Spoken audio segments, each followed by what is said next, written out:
अखन अहाँ सब सुन रहल छी अमजन म्यूजिक की शानदार प्रस्तुति।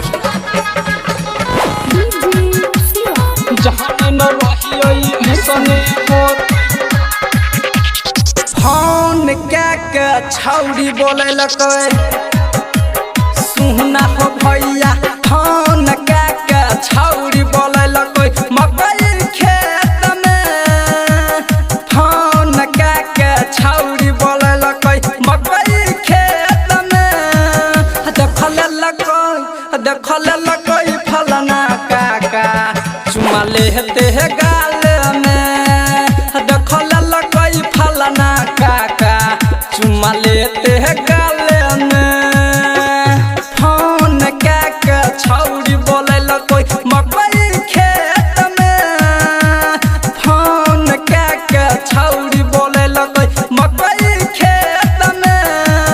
देखल लकै फलना काका चुमा लेते है गाल में। देखल लकै फलना काका चुमा लेते है गाल में। फोन के छौरी बोले लकै, फोन के छौरी बोले लकै मकई खेत में।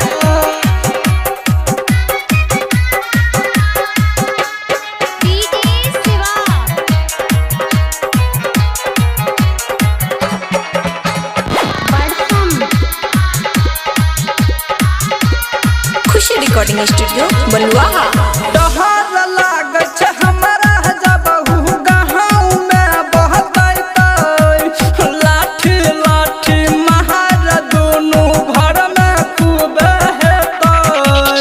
आब की करबै हे हो भैया, डहर लागै छै हमरा जबहु गाँव में बहतै लाठी लाठी महार दुनू घर में खूब हेतै।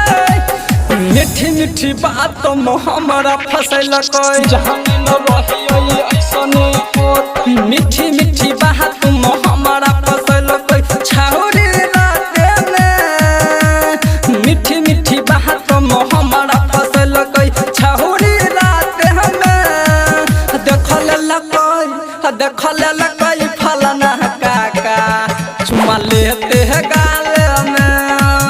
देखल लकै फलना काका चुमा लेते है गाल में।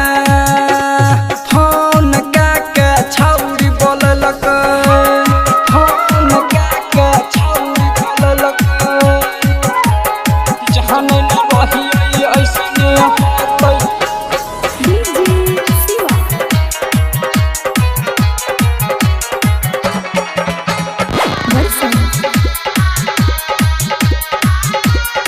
खुशी रिकॉर्डिंग स्टूडियो बलुआहा।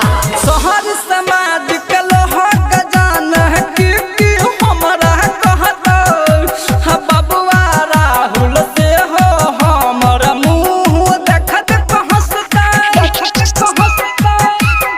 आब की करबै शहर समाज के लोग जान कि हमरा कहतै बबुआ राहुल से हो हमर मुँह देख हंसतै।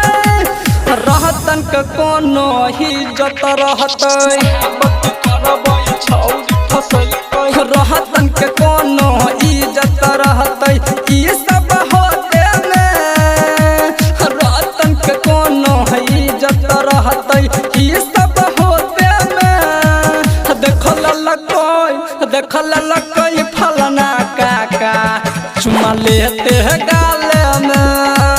देखल लकै फलना काका चुमा लेते है गाल में। फोन के छौरी बोले लकै। खुशी रिकॉर्डिंग स्टूडियो बलुआहा।